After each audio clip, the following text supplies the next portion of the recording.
नमस्कार दोस्तों, स्वागत है आपका हमारे YouTube channel UPSC lover GK पे। फ्रेंड्स, आज का जो टॉपिक है वो एंशिएंट हिस्ट्री के मौर्य काल से रिलेटेड क्वेश्चन को लेके है। ये टॉपिक जो है फ्रेंड्स, ये चाहे बीए फर्स्ट ईयर वाले बच्चे हैं या बीए के जो भी बच्चे हैं और एमए फर्स्ट ईयर वाले जिनका इस समय सीबीसीएस पैटर्न पे क्या पेपर होने वाले हैं, उसके लिए ये टॉपिक क्या है, काफी इंपॉर्टेंट है। तो जो मेन टॉपिक है हम इसको क्या करेंगे, वीडियो के माध्यम से आपको हम बताते चलेंगे, क्योंकि आपको पता होना चाहिए जो सीबीएसई पैटर्न पे पेपर होने वाला है इसमें 40 क्वेश्चन आपको ऑब्जेक्टिव मिलेगा जो 60 नंबर के लिए होंगे। मतलब प्रत्येक क्वेश्चन क्या होंगे, 1.5 नंबर का होगा। ठीक है, तो इस चीज के लिए क्या हम आपको ऑब्जेक्टिव क्वेश्चन बताते चल रहे हैं। आप इसको अच्छे से देखें। अगर आपको वीडियो हमारा अच्छा लग रहा है तो हमारे वीडियो को लाइक करेंगे और अपने दोस्तों के पास शेयर करेंगे तथा हमारे चैनल को सब्सक्राइब करेंगे। और फ्रेंड्स, डीडीयू से संबंधित जितने भी चाहे एडमिट कार्ड से रिलेटेड, टाइम टेबल से रिलेटेड, जो भी A to Z डीडीयू की हर इंफॉर्मेशन इस चैनल पे आपको बताई जाती हैं। तो आप हमारे चैनल को क्या कर लें, सब्सक्राइब कर लें और हमारे यूपीएससी लवर टेलीग्राम चैनल उसे ज्वाइन कर लें। तो फिर हम आज के टॉपिक पे चलते हैं। फ्रेंड्स, हमारा टॉपिक जो है वो क्या है, मौर्य काल। तो मौर्य काल में पहला क्वेश्चन जो दिया है कि बल्लवी काल किस काल को कहा जाता है। बल्लवी काल जो है वो किस काल को कहा जाता है। तो आपके सामने ऑप्शन है ए गुप्त काल, बी कुषाण काल, सी मौर्य काल, डी इनमें से कोई नहीं। तो इसका आंसर क्या हो जाएगा, ऑप्शन नंबर ए, बल्लवी काल को गुप्त काल कहा जाता था। फिर अगला क्वेश्चन है कि गुप्त राजाओं ने कौन से सिक्के चलवाए। गुप्त राजाओं ने कौन से सिक्के चलाए। तो आपके सामने ऑप्शन है ए दिनार, ड्रम, रूपक, स्वर्ण। तो फ्रेंड्स, ये जो दिया है इसके नीचे एक और विकल्प दिया है। इस विकल्प में क्या है, दो का पेयर है। मतलब गुप्त काल में जितने प्रकार के सिक्के चलाए गए थे इसमें क्या किया गया है, दिखाया गया है। तो जैसे मान लीजिए दिनार जो था ये गुप्त काल के द्वारा चलाया गया सिक्का था। ये दिनार जो होता था ये सोने का सिक्का होता था, और गुप्त काल में जो चांदी का सिक्का होता था इसको रूपक कहा जाता था। और ड्रम जो होता था ये यौवन शासकों द्वारा चलाया गया एक मुद्रा होता था। स्वर्ण तो कोई मुद्रा ही नहीं है। तो इसके अकॉर्डिंग आपका आंसर क्या हो जाएगा, 1 और 3। ऑप्शन नंबर सी इसका क्या होगा, राइट आंसर होगा। फिर अगला क्वेश्चन है कि अंतिम मौर्य सम्राट कौन था। अंतिम मौर्य सम्राट कौन था। तो अंतिम मौर्य सम्राट आपके सामने ऑप्शन है ए अशोक, बी बृहदत्त, सी संप्रति और डी चंद्रगुप्त मौर्य। तो इसका आंसर क्या हो जाएगा, ऑप्शन नंबर बी, बृहदत्त जो था वो अंतिम मौर्य सम्राट था। इसको बृहदत्त की हत्या पुष्यमित्र शुंग ने हत्या करके शुंग वंश की क्या की थी, स्थापना की थी। फिर अगला क्वेश्चन है कि ग्रीक शासक सेल्यूकस को किसने पराजित किया। तो इसका आंसर आपको पता होना चाहिए। आपके सामने ऑप्शन है ए बिंबिसार, घनानंद, चंद्रगुप्त मौर्य और कुमारगुप्त। तो इसका आंसर क्या हो जाएगा, चंद्रगुप्त मौर्य। चंद्रगुप्त मौर्य था जिसने क्या सेल्यूकस को पराजित किया था। फिर अगला क्वेश्चन है कि 5वें नंबर का आर्यभट्ट और वरामिहिर के सुविख्यात नाम किसके युग के साथ संबंधित है। तो जो आर्यभट्ट है और वरामिहिर है ये क्या है, गुप्त वंश से संबंधित है। वरामिहिर जो थे ये क्या थे, ये चंद्रगुप्त मौर्य विक्रमादित्य के क्या थे, एक अर्थशास्त्री थे। और आर्यभट्ट थे ये क्या थे, ये एक गणितज्ञ थे। फिर अगला क्वेश्चन है 6वें नंबर का कलिंग युद्ध किस वर्ष हुआ था। तो आपके सामने ऑप्शन है ए 260 एडी, बी क्या है 261 एडी और सी क्या है 126 एडी। तो इसका आंसर क्या हो जाएगा, ऑप्शन नंबर बी, 261 एडी में क्या हुआ था, कलिंग युद्ध हुआ था। तो कलिंग युद्ध, इसकी व्याख्या, इसका साक्ष्य कहां से मिलता है। तो ये अशोक के 13वें शिलालेख से इसका क्या होता है, ज्ञात होता है। और अशोक ने अपने राज्याभिषेक के 8 वर्ष बाद अर्थात 261 ईसा पूर्व में कलिंग में युद्ध लड़ा था। मतलब 8 वर्ष बाद उसने क्या किया था, अपने राज्याभिषेक के 8वें वर्ष वो उसने क्या किया था, कलिंग पर युद्ध किया था। तथा इस युद्ध में इतना उसने नरसंहार किया कि उसका मन क्या हो चुका था, उसका मन क्या हो गया, उब गया। और उसने क्या किया था, धर्म नीति अपना ली तथा धम्म नीति अपना ली थी। तो इसीलिए इसका आंसर क्या हो जाएगा, ऑप्शन नंबर बी, 261 ईस्वी में क्या हुआ था, कलिंग युद्ध लड़ा था। और कलिंग युद्ध जो लड़ा था वो ये किसके बीच था, मतलब वो उसने लड़ा था उस समय वहां का राजा कौन था। तो कलिंग पर उस समय नंद वंश का राजा राज्य करता था। ठीक है, अगला क्वेश्चन होगा कि अशोक की प्रशासनिक नीति में भारी परिवर्तन किस घटना से आया। जो अगला क्वेश्चन 7वें नंबर का क्वेश्चन दिया है कि अशोक की प्रशासनिक नीति में भारी परिवर्तन किस घटना से आया। आखिर अशोक का मन कहां से क्या हुआ, परिवर्तन हुआ। तो ऑप्शन दिया है ए तीसरा बौद्ध संगीत, बी कलिंग युद्ध, सी दिया उसने बौद्ध धर्म को अपनाया, और डी सीलोन को उसका मिशनरी भेजना।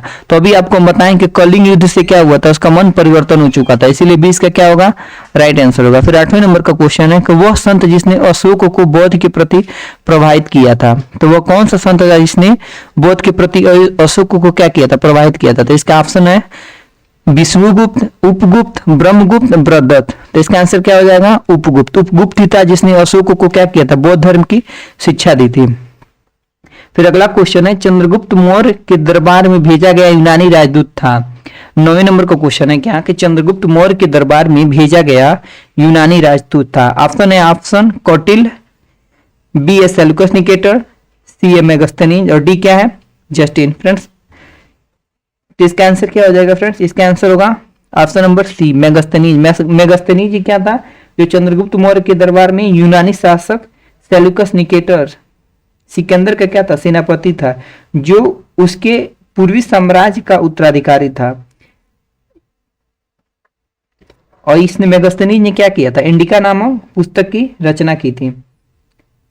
फिर अगला क्वेश्चन है 10वें नंबर का क्वेश्चन कि अर्थशास्त्र की रचना किसने की थी। फ्रेंड्स ये इतना इजी क्वेश्चन है, आप इसका हमें कमेंट बॉक्स में कमेंट करके बताएंगे इसका आंसर क्या होगा, आपके सामने आंसर दे दिया गया है। फिर 11वें नंबर का क्वेश्चन है कि अलेक्जेंडर सिकंदर और पोरस के बीच युद्ध कब हुआ था, मतलब अलेक्जेंडर और पोरस के बीच युद्ध कहाँ हुआ था।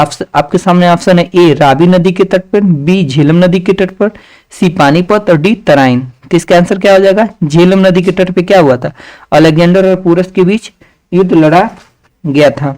ऑप्शन नंबर 20 का क्या होगा, राइट आंसर होगा।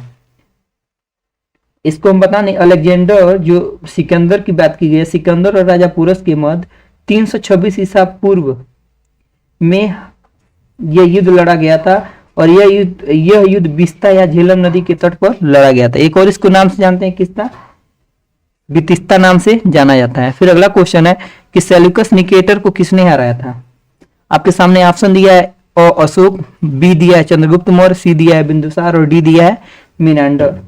तो इसका आंसर क्या हो जाएगा फ्रेंड्स, इसका आंसर होगा चंद्रगुप्त मौर्य। ऑप्शन नंबर 20 का क्या होगा, राइट आंसर होगा। हम आपको बता दें कि 305 ईसा पूर्व में चंद्रगुप्त ने तत्कालीन यूनानी शासक सेल्यूकस निकेटर को क्या किया था, पराजित किया था। और लेकिन दोनों के मध्य बीच में क्या होती है, संधि हो जाती है, और वैवाहिक संबंध भी क्या होता है, स्थापित होता है। सेल्यूकस ने क्या किया, अपनी पुत्री हेलेना का विवाह क्या किया था, चंद्रगुप्त मौर्य के साथ कर दिया था। अगला क्वेश्चन है 13 नंबर का क्वेश्चन कि सिकंदर के मरने के बाद साम्राज्य का पूर्वी भाग किसके अधीन हो गया। तो सिकंदर के मरने के बाद साम्राज्य का पूर्वी भाग किसके अधीन हो गया, आपके सामने ऑप्शन है ए सेल्यूकस निकेटर, बी मीनांडर, सी रुद्रदामन, और डी कनिष्क। तो इसका आंसर क्या होगा फ्रेंड, इसका आंसर होगा सेल्यूकस निकेटर। सिकंदर के मरने के बाद पूर्वी भाग सेल्यूकस निकेटर के अंडर में हो गया था। फिर अगला क्वेश्चन है कि बिंदुसार ने अशोक को किस विद्रोह को समाप्त करने के लिए भेजा था। 14 नंबर का क्वेश्चन क्या है फ्रेंड्स कि बिंदुसार ने अशोक को किस विद्रोह को समाप्त करने के लिए भेजा था। इस ऑप्शन है ए स्वर्णगिरी का, बी तक्षशिला का, सी उज्जैन का, और डी तोसली का। तो इसका आंसर क्या होगा, ऑप्शन नंबर बी तक्षशिला का विद्रोह दबाने के लिए बिंदुसार ने क्या किया था, अशोक को भेजा था।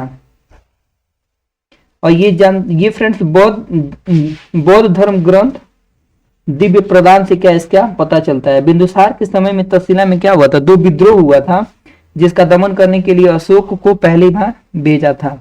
और दूसरी बार जब यहाँ पे विद्रोह हुआ था तो उसके लिए किसको भेजा था, सुसीम को भेजा था। तो इसमें देखिए आपको बिंदुसार के समय में क्या हुआ है, और तक्षशिला में 2 विद्रोह हुए थे। एक बार अशोक को भेजा था पहले विद्रोह को दबाने के लिए, और दूसरी बार किसको भेजा था, तो सुसीम को भेजा था। फिर अगला क्वेश्चन है फ्रेंड 15 नंबर का कि निम्न में से कौन मौर्य वंश से संबंधित नहीं है। तो इसका ऑप्शन दिया है अजातशत्रु, बिंदुसार, चंद्रगुप्त मौर्य, और इनमें से कोई नहीं। तो इसका आंसर क्या होगा फ्रेंड, इसका आंसर होगा option number A Ajatashatru. Ajatashatru क्या है, ये मौर्य वंश से संबंधित नहीं है। तो अजातशत्रु किस वंश से संबंधित है, तो अजातशत्रु हर्यक वंश से क्या था, संबंधित था। इसने अपने पिता बिंबिसार की हत्या करके गद्दी पे बैठा था, इसीलिए इस हर्यक वंश को क्या कहते हैं, पृथहंता वंश के नाम से जाना जाता है। फिर अगला क्वेश्चन है 16 नंबर का कि निम्नलिखित में से कौन विदेशी यात्री सबसे पहले भारत आया था। आपके सामने ऑप्शन है A Hiuen Tsang, B Megasthenes, C Itsing और डी फायान। तो इसका आंसर क्या होगा friend? Megasthenes. Option number B इसका क्या होगा? राइट आंसर होगा। यूनानी शासक सेल्यूकस निकेटर ने अपनी राजदूत मेगस्थनीज को क्या किया था? चंद्रगुप्त मौर्य के दरबार में भेजा था, और इसी ने क्या किया था? इंडिका नामक पुस्तक की रचना की थी। तो इसका आंसर क्या होगा? Option number B Megasthenes. वो पहला विदेशी था जो क्या किया था? भारत में सबसे पहले यात्रा किया था। फिर अगला क्वेश्चन है 17 नंबर का, कि निम्नलिखित में अशोक की वह कौन सी पत्नी है जिसने उसको क्या किया था? प्रभावित किया था। तो आपके सामने ऑप्शन है ए चंदालिका, बी क्या है? चारुलता, सी क्या है? गौतमी, और डी क्या है? करुवाकी। तो ये करुवाकी जो है, इसी का उल्लेख क्या मिलता है? अशोक के बहुत सारे अभिलेखों में मिलता है, और ये क्या थी? अशोक की दूसरी पत्नी थी। और अशोक ये करुवाकी का जो पुत्र था वो तेवर था। तेवर करुवाकी का क्या था? पुत्र था। इसका आंसर क्या होगा फ्रेंड्स? ऑप्शन नंबर डी होगा। इसी से अशोक क्या थे? बहुत अधिक प्रभावित थे। फिर अगला क्वेश्चन है कि यूनानियों को भारत से बाहर किसने निकाला था? तो यूनानियों को भारत से बाहर किसने निकाला था? आपके सामने ऑप्शन है ए चंद्रगुप्त मौर्य, बी चंद्रगुप्त विक्रमादित्य, सी अशोक, और डी बिंदुसार। तो फ्रेंड्स इसका आंसर आप बताएं। तो इसका आंसर होगा friends Chandragupta Maurya. Option number A क्या होगा? इसका राइट आंसर होगा। तो ये होता क्या है कि यूनानियों को परास्त कर उन्हें भारत से बाहर निकालने का श्रेय किसको जाता है? चंद्रगुप्त मौर्य को जाता है, जिसने सेल्यूकस निकेटर को क्या किया था? पराजित किया था। तो इसका आंसर क्या हो जाएगा? Option number A Chandragupta Maurya. Seleucus Nicator को क्या किया था? इसने हराया था, जो क्या था? एक यूनानी शासक था सेल्यूकस निकेटर। फिर अगला क्वेश्चन है कि मौर्य वंश के तत्काल बाद किस वंश ने आकर मगध राज पर शासन किया? तो आपके सामने ऑप्शन है ए सातवाहन, बी शुंग, डी नंद, और डी नाग। तो इसका ऑप्शन आपके सामने फ्रेंड्स, इसका आंसर क्या होगा फ्रेंड? तो मौर्य वंश के तत्काल बाद कौन सा वंश आता है? तो मौर्य वंश के बाद तत्काल बाद शुंग वंश आता है। क्या आता है? ऑप्शन नंबर 20 का क्या होगा? राइट आंसर होगा। और शुंग वंश में मौर्य साम्राज्य शुंग वंश का पहला शासक कौन होता है? तो शुंग वंश का पहला शासक पुष्यमित्र शुंग होता है, जो क्या करता है? मौर्य वंश का जो लास्ट राजा बृहदत्त है उसकी हत्या करके क्या करता है? वो अपना साम्राज्य स्थापित करता है, जो शुंग वंश के नाम से जाना जाता है। बृहदत्त की हत्या उसने 185 ईसा पूर्व में करके 185 ईसा पूर्व में क्या करता है? वो शुंग वंश की स्थापना करता है। फिर अगला क्वेश्चन है कि मौर्य साम्राज्य की राजधानी कहाँ थी? तो मौर्य साम्राज्य की राजधानी आपके सामने ऑप्शन है ए पाटलिपुत्र, बी वैशाली, सी लुम्बिनी, और डी गया। तो इसका आंसर क्या हो जाएगा? ऑप्शन नंबर ए पाटलिपुत्र क्या होगा? इसका राइट आंसर होगा। फिर अगला क्वेश्चन है कि मौर्य काल के दौरान स्थानिक कौन था?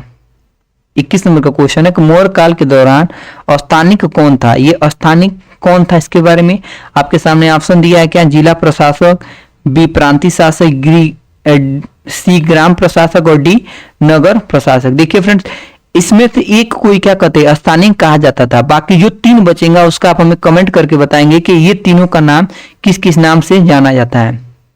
तो इसका आंसर क्या होगा फ्रेंड्स? इसका आंसर होगा, आपके सामने ऑप्शन दिया हुआ है, तो इसका आंसर क्या होगा फ्रेंड? आप हमें कमेंट बॉक्स में कमेंट करके बताएंगे। देखिए फ्रेंड्स, यहाँ पे स्थानीय को क्या जिला प्रशासक कहा जाता था। बाकी आप हमें कमेंट करके बताएंगे कि प्रांतीय प्रशासक, ग्राम प्रशासक और नगर प्रशासक को किस किस नाम से जाना जाता था, और स्थानिक जिला प्रशासक के रूप में जाना जाता था। फिर अगला क्वेश्चन है कि चाणक्य किस नाम से जाना जाता है? फ्रेंड, चाणक्य को अदर किस नाम से जाना जाता है? तो ये आपको सबको पता होगा, कौटिल्य नाम से चाणक्य को जाना जाता है। फिर अगला क्वेश्चन है चंद्रगुप्त मौर्य का जन्म कब हुआ था? तो चंद्रगुप्त मौर्य का जन्म कब हुआ था? इसका आंसर क्या होगा? 340 ईसा पूर्व में चंद्रगुप्त मौर्य का जन्म हुआ था। फिर अगला क्वेश्चन है कि बिंबिसार किस वंश का शासक था? तो बिंबिसार किस वंश का शासक था?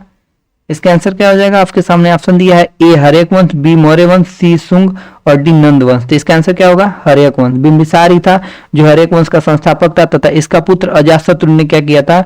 बिंबिसार की हत्या करके खुद सत्ता पे बैठ गया था। इसीलिए उस वंश को क्या, हर्यक वंश को हंता वंश के नाम से जाना जाता है। फिर अजातशत्रु का लड़का भी क्या करता है? उसकी हत्या करके खुद राजगद्दी पे बैठ जाता है। बस फ्रेंड्स, आज के लिए इतना ही है। अगर हमारा वीडियो आपको अच्छा लग रहा है तो हमारे वीडियो को लाइक करेंगे और हमारे चैनल को सब्सक्राइब करेंगे तथा अपने फ्रेंड्स के पास इस वीडियो को जरूर शेयर करेंगे, जिससे उनको भी पेपर में काफ़ी सहायता मिल सके। बस आज के लिए इतना ही फ्रेंड्स, थैंक यू।